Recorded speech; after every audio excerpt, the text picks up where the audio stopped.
everybody? This is JP from Off the Ball Network giving you a recap of Week 10 of the NFL season. Man, it's getting close. We have weeks left. So, Week 10 is in the books and everything. There's been some surprising losses this weekend. We'll go ahead and get into it. Before we get into it, make sure you subscribe down below to Off the Ball Network for all your sports needs. Also, follow us on our social media platforms, and also check out offtheballnetwork.com for everything you need, articles, podcasts, a lot of stuff, even more. Shout out to the guys from Off the Ball Network doing their thing and everything. Let's go ahead and get into it. So we have started off with the Thursday night game between the Ravens and the Dolphins. It was pretty boring. Like, a lot of people probably went to sleep and everything because it wasn't really much of a game. It was kind of like almost one of the worst games we ever seen, But hey, the Dolphins won 22-10. Tua walked off the field, with the injured left hand and everything. Lamar Jackson didn't play really well. 26 out of 43, 238 yards, touchdown. But the Ravens just didn't play well. It was just kind of shocking that the Ravens fell to the Dolphins like that. But the Dolphins, with the weapons they have, the only problem is just a quarterback. But they got some pretty good weapons and all that. And most of the games, except for the blowouts, were like close games that they could won and everything. But they did score 16 points in the fourth quarter and exploded. So the Dolphins got the win. They're 3-7 now. I don't know what's going on with the Ravens. It's like, who is going to win the AFC North? Who is really going to win the AFC North? So we just have to wait and see. Then we'll go ahead and get into the Falcons versus the Cowboys, where everybody was talking about like the Falcons is doing really good. They beat teams that not great, but they've been on the road. And the Cowboys coming off that devastating blowout against the Broncos last week. Pretty much, it was a blowout here by the Cowboys. Cowboys ran away 43-3. They scored 29 points in the second quarter. Dak Prescott, 296 yards, 2 touchdowns, scoring 24 out of 31, getting back. CeeDee Lamb had himself a really good game, 94 yards, 6 receptions, and 2 touchdowns. Matt Ryan has just been ice cold. They had a wonderful start of a drive, and then it's just been ice cold, and they just couldn't pull anything out. They just really couldn't. But yeah, pretty much that defense shut them out. After that first quarter, they only scored 3 points, so it's pretty bad. The Falcons getting destroyed like that, by the Cowboys. But hey, the Cowboys, bounced back from that devastating loss last week and got themselves a victory. So they're 7-2, 4-1 at home. Then we have the Saints versus the Titans. Well, it was just a battle between Ryan Tannehill versus Trevor Siemian and everything. So pretty much, the Titans won 23-21. Johnson from the Titans had 5 receptions, 100 yards. Ryan Tannehill, made the Saints pay for the fumble with a touchdown pass to Pruitt. Mark Ingram, the second, 47 yards, a touchdown on 14 carries. For the Saints, Trevor Siemian, 298 yards, 2 touchdowns, 19 out of 34. I mean, it was just like a really kind of just a back and forth game though, but it wasn't really much to say. But other than the Titans is doing pretty good so far. They're 8-2, they're 4-1 at home. The Saints ain't doing too hot after the devastating loss of Jameis Winston, and Trevor Siemian came out that one game and actually played well. But he's not going to be like the quarterback for the Saints. They should have got Cam Newton before Carolina picked him up, which we'll get into later on.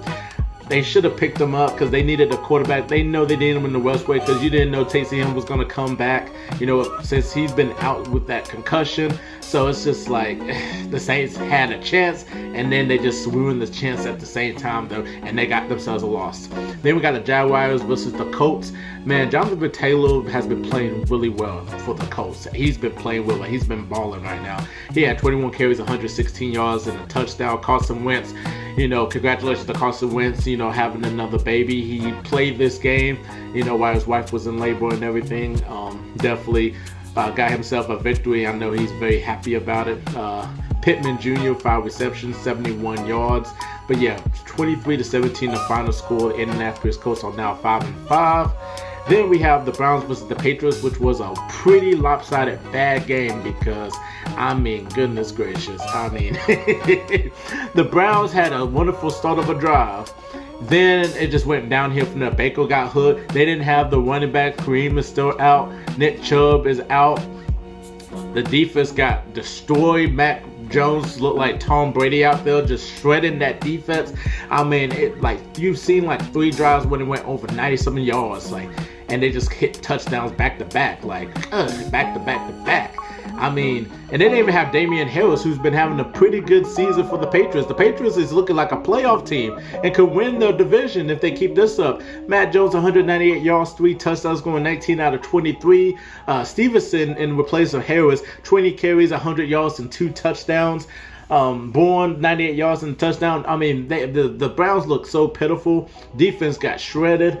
Baker is not going to be the quarterback for long. So, I mean, yeah, it's just looking bad. It's just looking really bad. Then we have the Bills versus the Jets. The Bills is coming off a really bad loss to the Jacksonville Jaguars. They beat the Jets 45-17, but the Jets are a horrible team, probably the worst team in the NFL because they don't give a lot of effort. There is no effort. The coach is not motivating them. The players are not motivated. They don't play well. I mean, Mike White's being all confident after having that one good game, saying that he should have been the number 1 draft pick or should have been the number 1 quarterback. Should be, it was I'm gonna come for your record, Peyton Manning. He was god awful.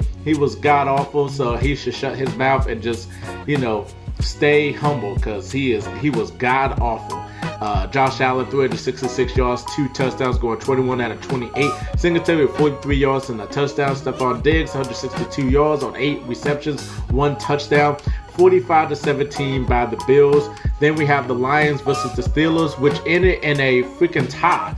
I don't know why in the world we're going to have ties in the NFL. They should not have ties. They should just keep going until, whoever wins can win. It's just so ridiculous that everything has to end in a tie.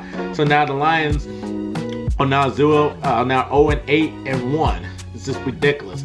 Mason Rudolph, 242 yards, a touchdown, 30 out of 50. He's not great. I mean, Big Ben was out. You still had that defense too as well. Swift had himself a pretty good game on 33 carries, 130 yards. So it was just the Steelers had a late fumble in overtime, which was bad. That led to a tie with the Lions.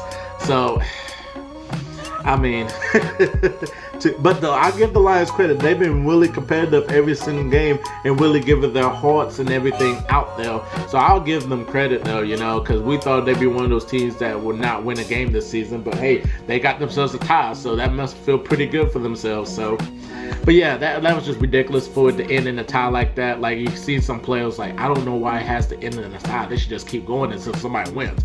I agree with that. So they got to do some rule changes or something now.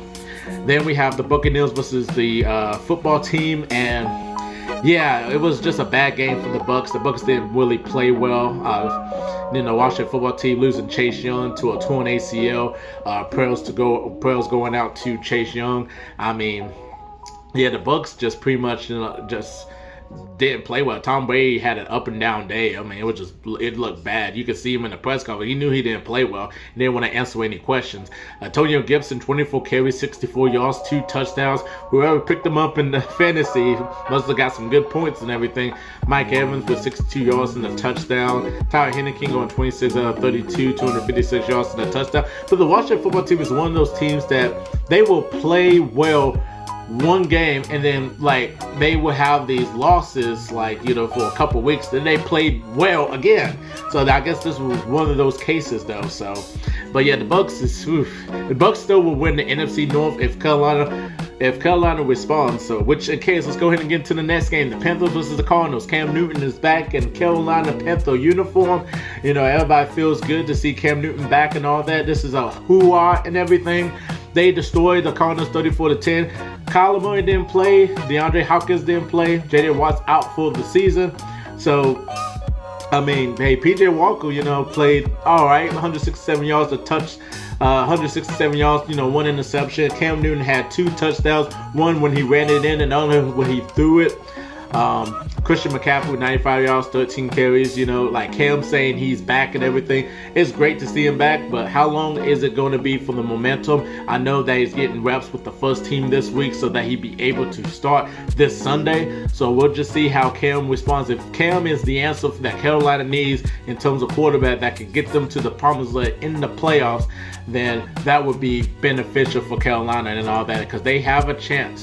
If the Bucs don't do well next couple weeks, they have a chance to win the NFC North right here. And the Cardinals are still 8-2 though, so that division themselves with the Rams and the 49ers and Seahawks, that's like, we ain't gonna see much of the Seahawks, 49ers, no. So this one, this like the Rams, 49ers, Cardinals, this is like this division right here. It's a tough division, but I mean, hey, it is what it is though. So then we have the Vikings versus the Chargers, where we saw Kirk Cousins having himself a really good game. He always plays good when he's on the road. 294 yards, 2 touchdowns, scoring 25 out of 37. Dalvin Cook, 94 yards and a touchdown. Justin Jefferson, 143 yards on 9 receptions. It just seems like the Chargers are like one of those teams that we always talk about. At the beginning, we was like, they're going to be a sleeper team because they got so many weapons just to help us coming off a really good rookie year. And they did really well until like just couple games after, like they just didn't play well. They just struggling. If they want to be considered a great team, they gotta beat these good teams and all that. And I'm not saying the Vikings are not a good team. They're just like one of those teams that's up and down, but you got to do something just to prove that y'all are a great team and everything. Everybody kept talking about it like, oh, Justin Herbert's gonna go into Canton one day, and that team might, make noise in the playoffs, but losing like this, it's just terrible. I mean, it is just really terrible. Then we have the Eagles versus the Broncos. The Broncos feeling good after winning last week, and they just lost to the Eagles 30-13. I mean, there's nothing else to say other than that. Then we have the Seahawks versus the Packers. Russell Wilson coming back after broken finger, going up against Aaron Rodgers, who's coming back from COVID-19. Aaron Rodgers didn't really have a great day. It was all right. 292 yards, 23 out of 37, 1 interception. A.J. Dillon, they're going to miss Aaron Jones. Aaron Jones is beneficial for that team too as well. The defense has been playing great the past couple weeks. Nobody ain't really talking about the defense. The defense has been playing good. They shut down Patrick Mahomes. They kind of shut down Russell Wilson. Russell Wilson didn't have a great day. They scored 0 points. Then you have that fight with DK Metcalf going against a couple Packers and all that. He got himself, they got into that scuffle. So it was just... So yeah, it was a bad day for the Seahawks and everything, and everybody saw about Pico needs to retire. Russell Wilson needs to go to another team that could help him so that he could get back to the promised land and everything. So just a lot of rumors going out, but A.J. Dillon, step up to the plate for the Packers. 66 yards, 2 touchdowns on 21 carries. Devontae Allen 7 receptions, 78 yards. Packers is still looking good for 4-0 at home, 8-2 overall. Then we have the Chiefs versus the Raiders. Mahomes, 5 touchdown passes, 46 yards, 35 out of 50. Everybody's like, the Chiefs are bad. The Chiefs are bad. They beat the Raiders, but the Raiders is one of those teams. They're good, but like they will have an up and down type of thing, just because we don't believe good until like they just play consistently throughout the season. Then we could say they're good or not. And going with the deals they had, them personal issues they had with releasing Henry Ruggs and then releasing another player. I mean, it's just tough. It's just tough. But the Chiefs played really well. I mean, the Raiders didn't play well either. I mean, Del Carr didn't really have a great game, and that team just wasn't prepared for the Chiefs. They thought they would be competitive with the Chiefs because the Chiefs been struggling, but Chiefs was like, we got to bounce back, and man, they bounced back in a big way. Like I said, 41-14. So maybe this is the slump that they are out of now. Andy Reid actually gets back into trying to figure out ways to beat teams and be able to get that offense to explode. The defense is still not great, but I guess this is just like a moment where they are getting out of the slump and be able to win, considerable games. Then last night we saw the debut of Odell Beckham Jr., who only had like 2 receptions, 18 yards.